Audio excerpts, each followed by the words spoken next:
Alright guys, welcome back to my channel. Alam nyo ba? So alam nyo ba, according kay the most Philippine Navy BRP Miguel Malvar or FF06 scheduled delivery as early as 2025.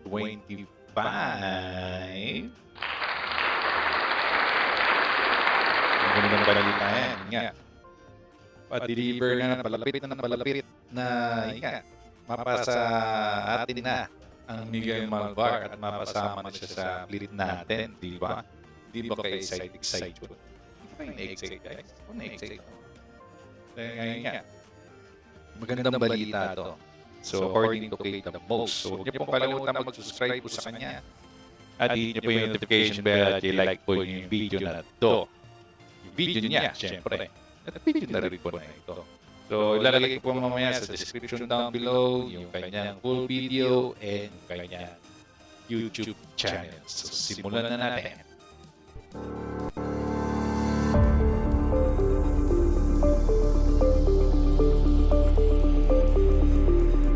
Since bring it. Bring it by.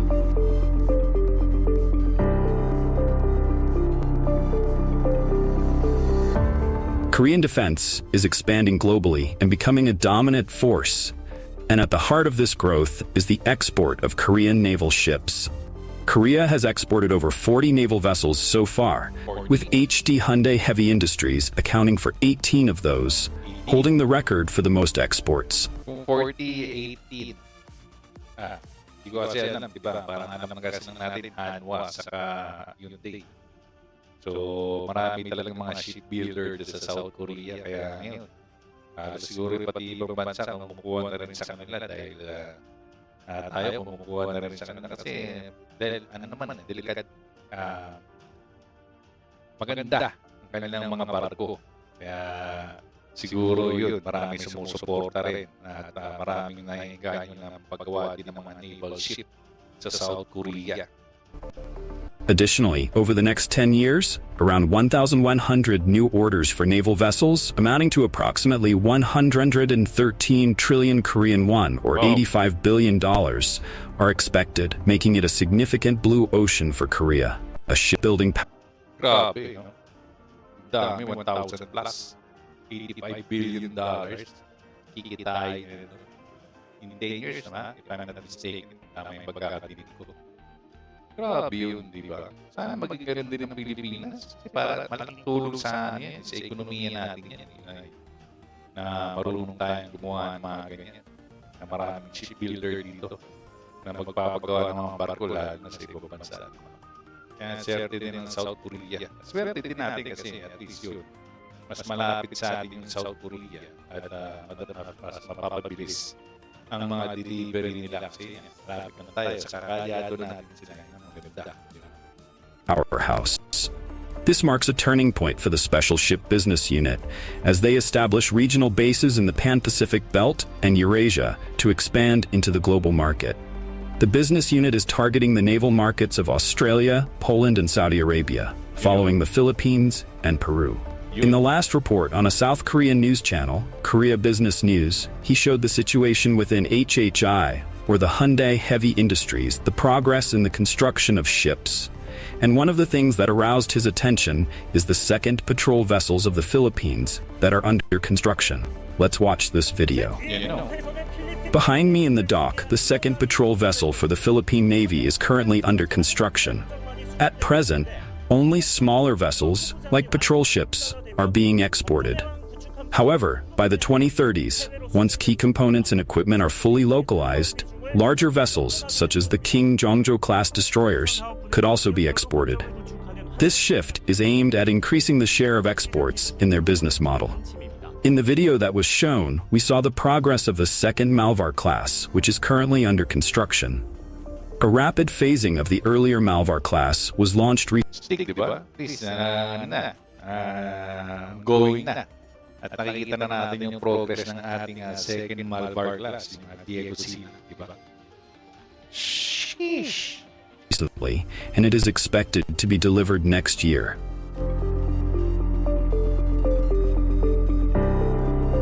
Another good news ahead for the Philippine Navy is that according to this report on the Facebook page of Max Defense Philippines, the BRP Miguel Malvar FF06, as it undergoing testing of a piping monitoring system installed to efficiently monitor any issues with the use of an electronic system. The ship is still with HDHHI in Ulsan, South Korea. Yun yung sa unang video ko, di ba, na sea trial na siya. So, unang pinakita doon kung magkaroon ng sunog doon, at least meron silang mga parang pusok, fire extinguisher na lalabas doon para yung ma-apply yung apoy. Saka yung regarding sa mga poison o sa air, tawag dito, kalimutan ko yung tawag doon eh. Yung mga air attacks na may mga poison, pwedeng maano yung ating mga personnel, meron din palang capability ang ating Miguel Malvar para maprotektahan natin yung mga nakasakay doon sa barkong yun. The ship is scheduled for delivery to the Philippine Navy by December 2024, earlier than expected, that it will be delivered to the Philippines in 2025. Another milestone for the Philippine Navy by chance. Yung sa unang video ko, di ba, sabi doon sa video ko na yun, baka second quarter ng 2025, ma-deliver na yung or earlier than that, siguro mga first quarter of 2025. Then yung ating second Corvette is tinatry nila na ma-deliver na sa December 2025 din. So, dalawang Corvette natin starting sa 2025. So, cross finger lang tayo na sana dumating na earlier at maging walang birya. Maganda yung pagkagawa nila at lahat naman is working para ma-deliver na sa ating bansa at masama na sa ating Philippine Navy fleet ang isang Corvette natin na brand new. Pero Corrado Yap din, di ba, lagi ko nakakalimutan ko frigate yun or Corvette. Di ba? Pero at least meron tayong bagong Corvette. Diba? Yun ang importante talaga. Sana madagdagan pa in the future kasi dalawang Corvette, dalawang frigate, it's not enough. Or 3. It's not enough talaga yun. Kulang pa rin yun kasi karamihan sa ating mga barko is mga luma na. Pero yun kinagandaan naman kasi doon ina-upgrade naman nating Philippine Navy ang mga barko natin para maka-depensa naman tayo kahit paano sa mga threats na darating sa ating bansa. South Korea has become a key partner in the modernization of the Philippine Navy, providing advanced technology and naval assets that significantly enhance the Philippines' maritime capabilities. South Korea has a big role and a big part of the AFP modernization program by acquiring South Korean fighter jets, corvettes, frigates, future submarine programs, and technology transfers, and many more projects are in the pipeline of the AFP modernization. Now we come to see what is the update on the offshore patrol corvettes, frigates, future submarine programs, and technology transfers, and many more projects. Sana mangyari nga talaga lahat ng yan, no? Diba? So, puro sa South Korea, karamihan South Korea, sa India, yung Brahmos missile, kasi pwede rin nilagay sa barko yan, sa ship yan, sa Indonesia, yan. So, darating na rin yan. So, yung submarine, namimili pa tayo kung France or South Korea, diba, Spain din, nag-offer din kanilang submarine.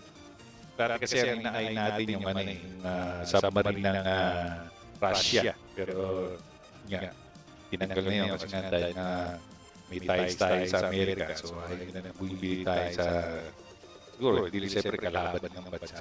So, i-release na yun. So, sana ito, grabe, diba? Dami, diba? Sana lahat yan mangyari. Para yan, matagdagan na sa pili talaga natin yan. At mapatibay pa natin yung depensa natin kahit paano. Hopefully, sana mangyari lahat yan. Projects are in the pipeline of the AFP modernization. Now we come to see what is the update on the offshore patrol vessels that we ordered at the HHI of South Korea. With the signing of an MOU between the Korean and Philippine Coast Guard of Maritime Security Cooperation as part of the recent state visit of South Korean President Yoon Suk-yeol, among those also considered are the possible acquisition of Coast Guard ships from South Korean shipbuilders. It would be remembered that So possible. So iba pa yung natin, PCG vessel natin na manggagaling sa Japan. So at least to, magiging fully armored to kasi kung sa Korea tayo bibili, may mga kagamitan na kasama yun, syempre. Hyundai Heavy Industries already made an indication of its in supplying ships to the Philippine Coast Guard, taking advantage of their wins to supply 10 warships, as well as arrangements for their maintenance by HDHHI, as well as HDHHI's plans to invest in the Philippines. The Philippine fleet can focus on building warfighting ships, including corvettes, frigates, and missile boats that are more expensive and might be lesser in quantity, but have the punch to fight in territorial defense operations. For some reason, it appears that the previous PN leadership favored the acquisition of offshore patrol vessels to replace retired assets in an almost 1:1 ratio with the funds available, just to make sure that the crew of the retired ships do not end up being land blabbers. But it appears that the current leadership favors passing the baton on low-intensity operations to the PCG, as there appear to be no more OPV requirements under the Re-Horizon 3 phase, and plans are underway to improve the capabilities of the HDP 2200 OPV to include capability for medium-intensity operations, including anti-submarine and anti-surface warfare operations.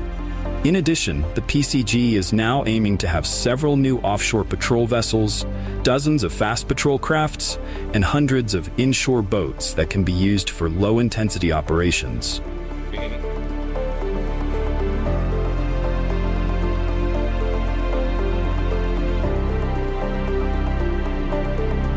Pero huwag natin kalimutan yung PCG kasi sila yung first line defense natin. Kumbaga, sila yung nagpapatrol ng ating coastal area. So, dapat din sila. Well-equipped din sila. At marami din silang bilang kasi nga sila yung first defense natin. Kaya dapat din maganda yung mga kanilang kagamitan. At nga, para hindi sila mabuli kasi sila unang-unang nabubuli talaga kasi kung papasok ng Navy dyan, iba na ang usapan dyan. Siyempre, Navy na yan. Kalayan ng ibang bansa, hinahamon na natin sila. So dapat, yung Philippine Coast Guard din natin, well-equipped, mga armaments din, kahit pa pa. Kasi ganoon din naman sa ibang bansa. Parang Navy ship na rin yun. Kasi meron silang mga armaments din. Diba? Kaya dapat ganoon din natin Philippine Coast Guard. Kasi kawawa naman sila talaga, province. Nabubuli talaga sila.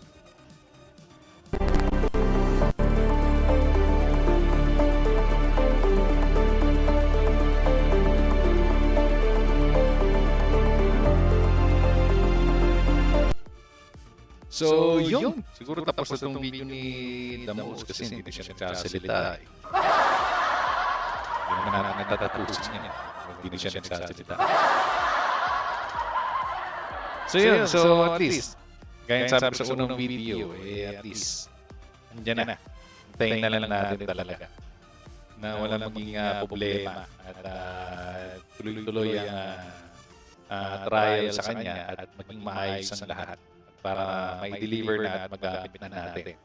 Diba?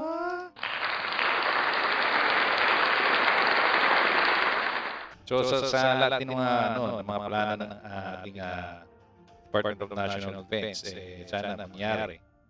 At sana hindi nag-constraint yung mga budget natin sa ating government. Huwag nang tipirin ang ating DND dahil nga marami tayong kailangan ng gamitan para yun nga, madepensa natin yung ating bansa. Tayo hindi naman makikinabang dyan.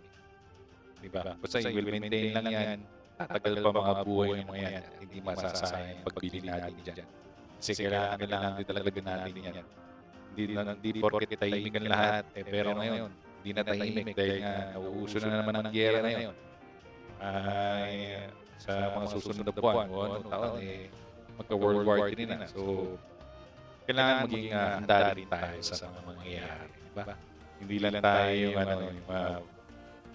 sasalo lahat ng mga dapat isalo na binabato nila. So, dapat kailangan may depensa rin tayo. Diba? So, yun. So, maraming salamat, Kate, the most. So, huwag niyo pong kalimutan mag-subscribe sa kanya. Hit niyo po yung notification bell at yung like button. At dito na rin po tayo nagtatapos. So, maraming salamat po sa lahat. Huwag niyo pong kalimutan mag-subscribe din po sa akin. Hit niyo po yung notification bell at yung like button. So, maraming salamat po. Again, ingat po tayo lagi and God bless us all. Bye-bye.